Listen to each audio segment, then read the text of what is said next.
Shalom saudara-saudara yang kekasih dalam Kristus Yesus. Salam sejahtera untuk kita semuanya. Salam sehat. Kita berjumpa kembali untuk merenungkan firman Tuhan yang hari ini saya ambil dari kitab Roma pasal yang ke-8 ayat yang ke-28. Firman Tuhan berkata demikian. Kita tahu sekarang bahwa Allah turut bekerja dalam segala sesuatu untuk mendatangkan kebaikan bagi mereka yang mengasihi Dia, yaitu bagi mereka yang terpanggil sesuai dengan rencana Allah. Demikian firman Tuhan. Dalam segala sesuatu, Allah bekerja mendatangkan kebaikan. Saudara-saudara yang kekasih, dari firman Tuhan dalam kitab Kejadian, pasal yang pertama, ayat yang ke-26 sampai dengan ayat yang ke-28, kita diberitahukan bahwa manusia diciptakan dan diangkat sebagai penguasa bumi ini.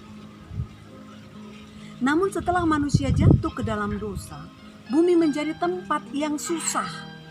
Bahkan kita tahu, sampai saat ini, sampai sekarang, seluruh ciptaan merintih bersama-sama dan merasakan sakit bersama-sama.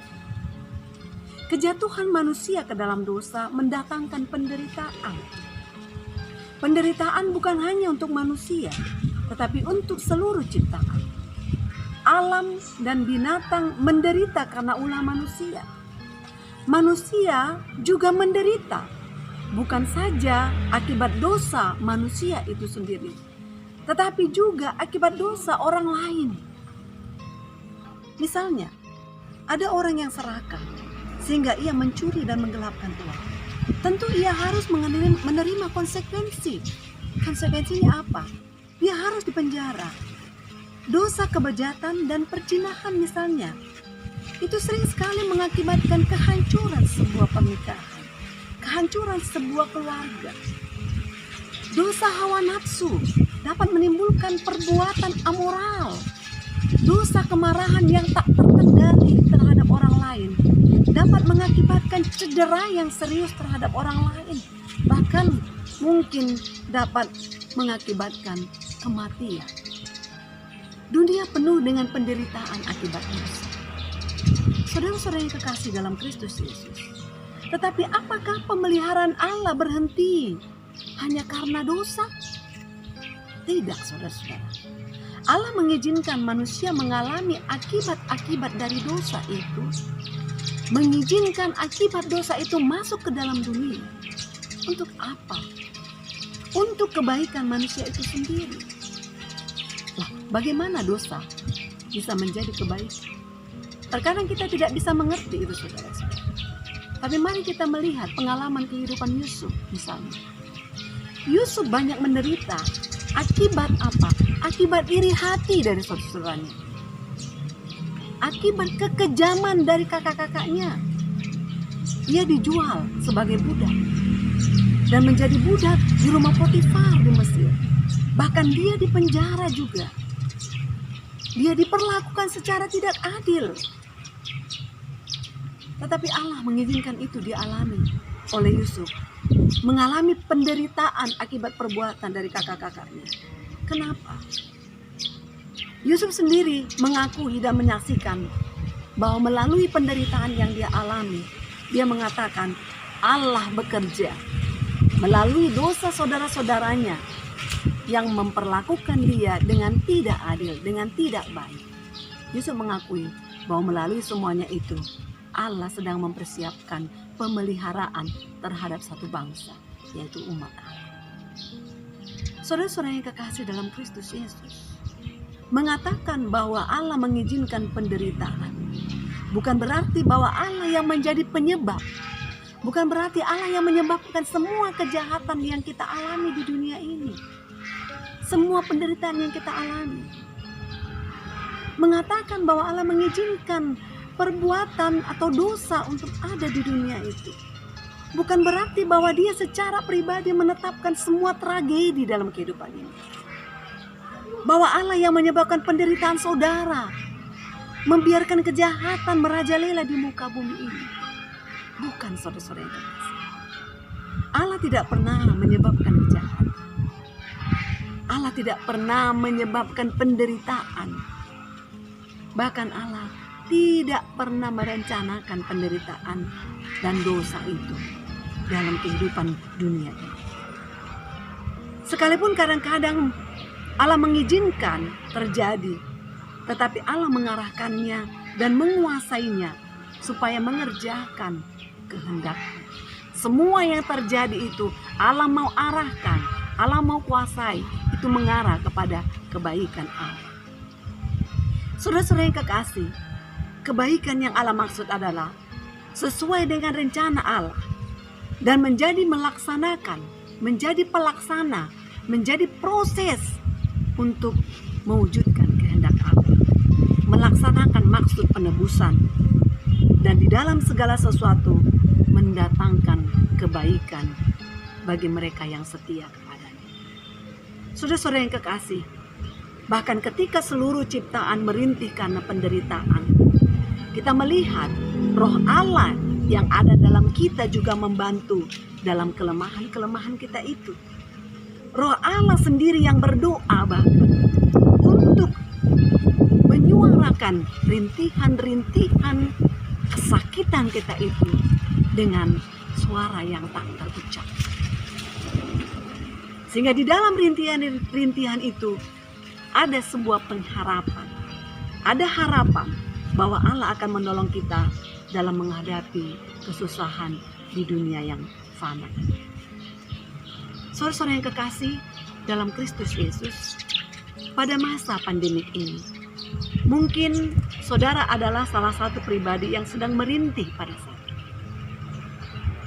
Mungkin saudara merasa sedang dikucilkan. Mungkin saudara salah satu orang yang sedang diisolasi pada saat ini karena terpapar virus. Mungkin saudara adalah salah satu pribadi yang terdampak sehingga harus kehilangan pekerjaan. Saudara tidak mampu lagi membutuhi keluarga saudara. Atau mungkin saudara adalah salah satu pribadi yang kehilangan keluarga akibat terpaparnya virus COVID-19 ini. Ada banyak sekali pribadi yang sedang merintih pada saat ini karena situasi pandemik ini.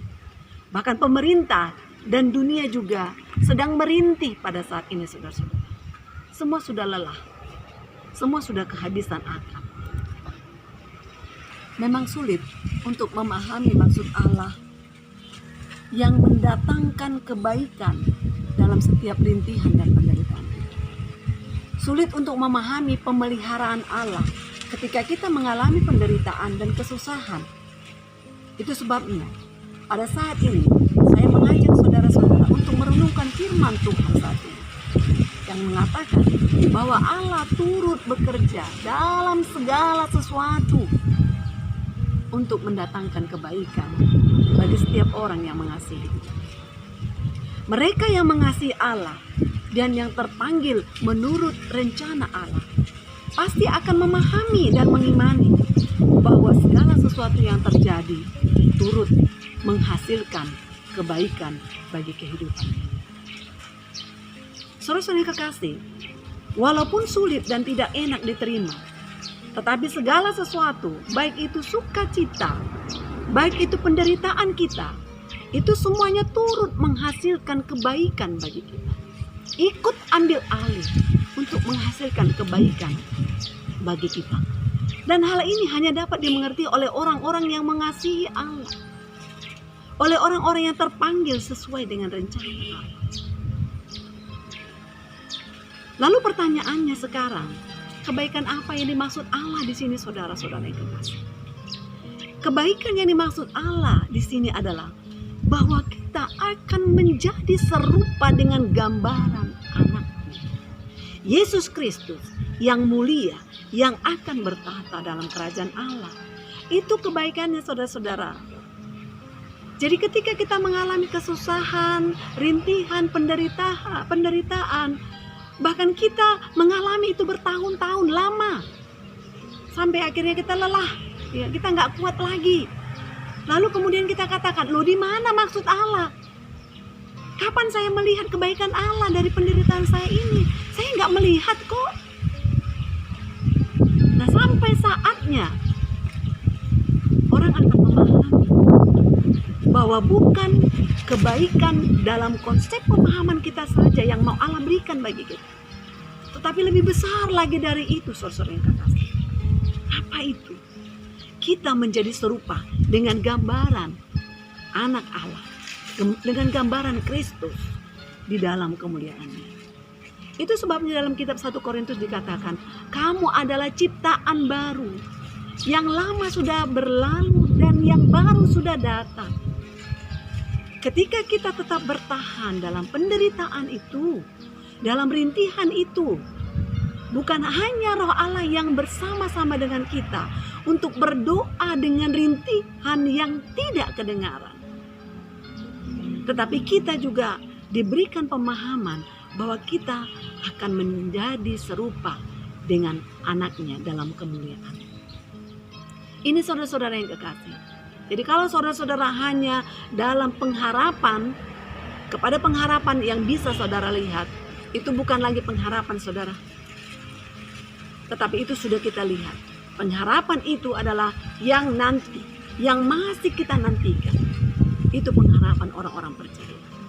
Oleh karena itu saudara-saudara yang kekasih, yang tetap bertahan dalam penderitaan seberat apapun itu adalah orang-orang yang mengasihi, orang-orang yang terpanggil, orang-orang yang percaya, dan itulah memuliakan Tuhan. Mereka akan selalu memuliakan Tuhan dalam suka maupun dalam duka. Dengan demikian kita bisa melihat bahwa pemeliharaan Allah dalam kehidupan kita ini bukan hanya untuk menjawab doa-doa kita, tetapi bahkan pemeliharaan Allah dapat mengubah malang saya, malang saudara menjadi untung, keuntungan dan sukacita. Dalam penderitaan dapat membuat orang-orang pilihan menjadi semakin kuat. Orang-orang yang dipilih, orang-orang yang mengasihi Allah, ketika mengalami penderitaan, mereka tidak akan goyah, tetapi mereka semakin dikuatkan karena Allah memelihara mereka di dalam suka dan duka. Jadi saudara yang kekasih, baik suka, baik duka, itu dipakai Allah untuk memelihara orang-orang pilihannya. Sehingga orang-orang pilihannya dapat melihat bahwa di dalam semuanya itu ada kebaikan Allah. Karena itu penting sekali saudara-saudara yang kekasih, kita belajar memahami cara Allah, bagaimana Allah bekerja. Karena Ia tidak pernah menjanjikan bahwa hidup orang percaya itu bebas dari masalah. Tidak pernah saudara. Allah tidak pernah menjanjikan bahwa hanya ada hujan saja, bahwa hanya ada musim semi saja. Tetapi Allah menjanjikan ada musim hujan, ada musim kemarau. Ya, ada suka dan ada duka yang kita hadapi. Allah mengatur segala sesuatu sehingga menghasilkan yang baik untuk orang-orang yang mengasihi. Semua penderitaan kita pada zaman ini, penyakit, nyeri, kesengsaraan, kekecewaan, kemiskinan, penganiayaan, kesedihan, kesusahan dan seterusnya, Allah izinkan untuk mendatangkan kebaikan. Dan itu tidak berarti dibandingkan dengan berkat yang akan diberikan kepada kita. Itu semuanya tidak ada artinya apa-apa dibandingkan hak istimewa dan kemuliaan yang akan dianugerahkan kepada orang-orang yang percaya kepadanya, pada orang-orang yang setia kepadanya, dan kepada orang-orang yang mengasihi Dia dalam kehidupan. Tuhan Yesus memberkati kita semua. Mari kita berdoa. Anugerah Tuhan kita Yesus Kristus, kasih setia Allah Bapa, dan persekutuan dengan Roh Kudus, itulah yang memberkati dan menyertai engkau sekalian hari ini, esok, dan sampai selama-lamanya. Amin. Sampai jumpa pada renungan penutup iman berikutnya. Tuhan Yesus memberkati. Shalom.